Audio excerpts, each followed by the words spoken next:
What is going on, you guys? My name is Rayge, and we are back today with an additional discussion and review over the Dark Dimension 7, but as well as some updates that we've seen already in the blog post previewing what's going to be released to us next year. So typically, this end game stage usually gets released in the following quarter to year, so likely May, June 2024. But we got some really good information in terms of the breakdown of the nodes. We'll be talking about that today, as we've already seen that previously released, but as well how this Dark Dimension really does kind of change everything with respect to the previous Dark Dimensions, especially if you guys are going through right now Dark Dimension 4 to Dark Dimension 6 and planning ahead.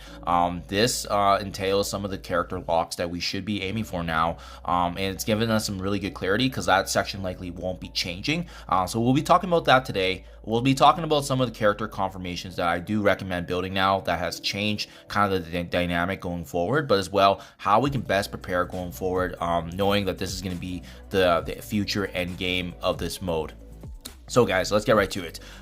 First and foremost, the Mythic category changes everything. So this is kind of what I was alluding to before, guys. A Mythic category is kind of what they've added here, and as you can see in the summary of the blog post, essentially the first three nodes, there's no traits.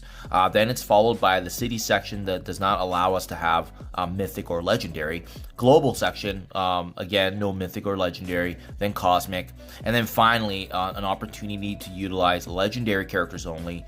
And then lastly, the Mythic stages here. And what is Mythic? This is the new category that kind of changes everything in terms of how we understand Dark Dimension, but as well how we're going to be planning ahead in terms of building characters in our roster. There are specific characters included in this Mythic trait, and as you can see here, it's respectively Ultron, Doctor Doom, Dormammu, Super Skrull, Ultimus, Apocalypse, and Kestrel being added later on as a reward for Dark Dimension, hence her inclusion. Now, the reason, guys, I have those 5 specifically check marked is because not only do I see them being pretty much the lock for the Mythic section, but as well pretty much the only options that we have right now, unless this changes in the future. But I don't believe so, just because of the fact that they said this is a new trait, and it does seem like each of them are tied to a reward coming from Dark Dimension. So unless they revise that inclusion, maybe to include another strike character like Spider Weaver, obviously Val, I just can't see that happening here. Deathpool could be an addition, but we just don't see that likely changing, just because they seem to have put quite a bit of thought into this and they know what's going to be coming. So having said that, as you can see from these check marks, then they are some of the best characters in the game, and we will not be able to access them until the final 2 nodes of this Dark Dimension 7. So that's kind of why planning ahead, it does really change everything, especially if you guys have been going through Dark Dimension 6 and know how pivotal and vital Apocalypse has been for the global section. That's going to be a huge dent. Same with Doctor Doom. The synergy of those two being in global really did streamline a lot of the attempts.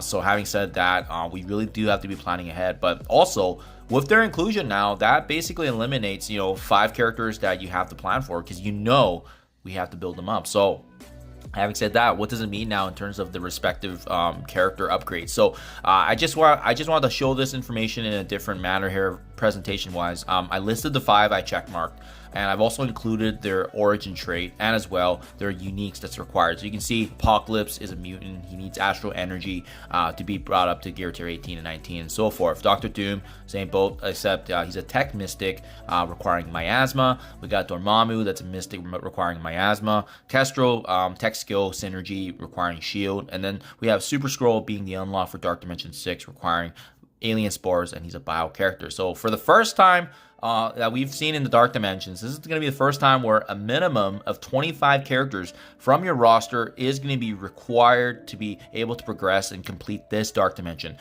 From past Dark Dimensions, it's been simpler, especially with Dark Dimension 6, where you can obviously leverage some characters such as Apocalypse and the Horseman initially and then bring them back in later. It creates efficiencies, right? But not in this case. In this case, it could very well be 25 to 27 characters, depending on if you want to use some of those characters in those anti-traits, right? So which makes it for a very interesting dynamic, because right from this screenshot as well, you can see we already see some future bottlenecks that we're going to have to be reviewing and being mindful of.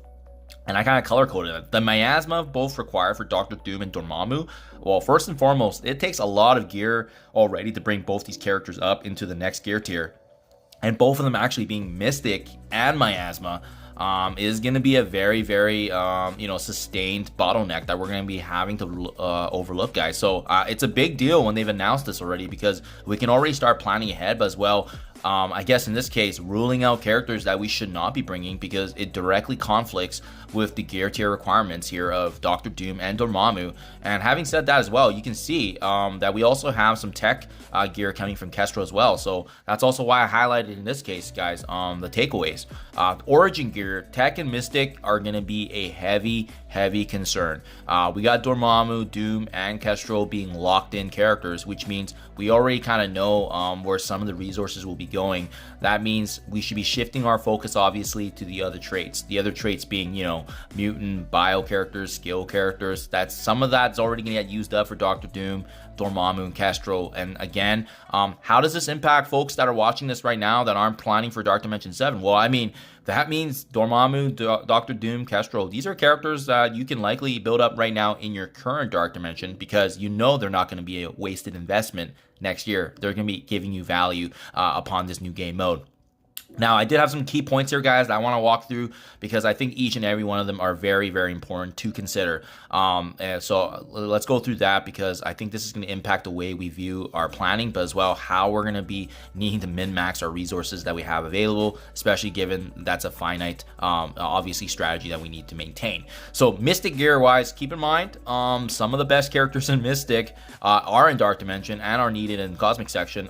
Personally, I know how much of an impact both Val and Robbie Reyes made in the Dark Dimension 6 run. So these are two characters that I heavily cannot see turning away or investing against, just because not only are they part of the meta, but as well, their impact in Dark Dimension is very, very noticeable. Not having these characters is gonna directly add more attempts into your progression, especially assuming the difficulty holds up in the next future progression of Dark Dimension here. So having said that, if we do include Val and Robbie, that means already right there we have basically our 4 to 5 Mystic characters, depending on how you want to view that, because of Dr. Doom being that that dual synergy there. But guys, that's a pretty big component right there, just because of the fact that means we don't really have a lot of wiggle room for Mystic characters in this next Dark Dimension running. We're already strapped as it is, and again, if you want to be efficient, you do want to ideally balance all the different traits, right? So especially for my Dark Dimension run, I tried to aim for 4 to 5 of those traits going through, and it created a lot of efficiencies. That way you're balancing the resource usage in your account. Next up, we also know that tech is going to be a heavy constraint. We have Dr. Doom and Kestrel both already dipping into tech. So that means characters like Green Goblin, Kang, Vulture, these characters are locks for myself, and I can definitely see them brought up into future Dark Dimensions because of their value, because of the impact to the game mode, as well as all game modes outside of Dark Dimension, but as well their cheapness, like how much it actually costs to bring them up, right? So that means right there for tech characters, we already basically have all of it included as well. If you do want to bring up Green Goblin, Kang, or Vulture, plus Dr. Doom and Kestrel, that's basically your 4 to 5 tech characters right there. So Mystic and tech is already kind of pre-decided for us, if I'm being honest there. And again, this is assuming that there's no future better characters than these guys, but I mean, these are some very, very potent characters that we're seeing here, and especially knowing that in the future we're getting a bio and as well as a potential mutant team. The good news is we know that those ones are probably not touching these origin traits. However, it does mean that we need to be mindful of these investments that we're making, because obviously don't waste resources into characters that are going to lose value in the future. But I do see all of them still mattering quite a bit. Now, that basically concludes our origin discussion, guys. Next up is the unique situation. We saw already previously, and just to show you again, Dr. Doom, Dormammu, both requiring miasma. Well, guess what? There's a lot of powerful miasma characters, and that basically rules out the options that we do have. Personally for myself, I brought in Cloak for Dark Dimension 6. It doesn't look like I'm going to have an opportunity to do that now, because we got Adam Warlock, Cloak, Deathpool, Hela, and guess what? All 4 of them are both Mystic and both needing miasma. So right from the get-go, that means if you guys are planning to bring any of these characters up to gear tier 18 and 19, might not be a great idea because all of them double dip on the exact same resources that Dormammu and Doctor Doom need. Obviously, you know, the other thing to consider here is, like, I guess if we go back to this ideal 5 character list, I mean, the caveat here is that assuming you bring up Doctor Doom and Dormammu, you could always just take a hit and obviously take one of them out and bring in, you know, either Ultron or Ultimus. I definitely see Ultron being the best alternative just because at least he's part of the Masters of Evil team. But again, then Ultron will be tech, and then you have another issue altogether with tech. So you're basically just shifting the pressure, right? But yeah, that's the caveat there, guys. Having said that, I think Dormammu and Doctor Doom are probably the best options, but that's also why, you know, options like Adam Warlock, Cloak, Deathpool, Hela are characters you may want to hold back on investing future-wise, especially knowing how limited this gear tier 19 is going to be once it comes about for a reward here. So just something to be mindful of, guys. The other issue here that I saw potentially, but not really now, is Astral Energy. It was an issue, but now that we have, you know, a lot of the legendary horsemen built up for Big APOC, and if you haven't built up already, it shouldn't be an issue going forward now that a lot of those characters are meta and many of them aren't recommended for Dark Dimension. But having said that, if we do know that we're bringing Apocalypse as a mutant, and we know that we also need Mystic Gear, it does likely mean that Icarus and the Eternals are probably not an ideal team. You could still opt in to bring Cersei, but she's pretty costly. She's still Mystic. And you know, without having the synergy of Icarus, I just wouldn't recommend it. So Icarus requires Astral Energy. So by having Apocalypse being included now in this list, it does basically mean that the Eternals probably aren't an ideal team. Not saying I wouldn't recommend it, not saying that they aren't a good team for Dark Dimension 7, but it does directly conflict with the Mystic Gear, and as well, obviously having the same unique as Apocalypse, and Apocalypse being needed for the final 2 nodes. So just something to be mindful of, guys. Yeah. At the end of the day, just need to be strategic here, planning ahead.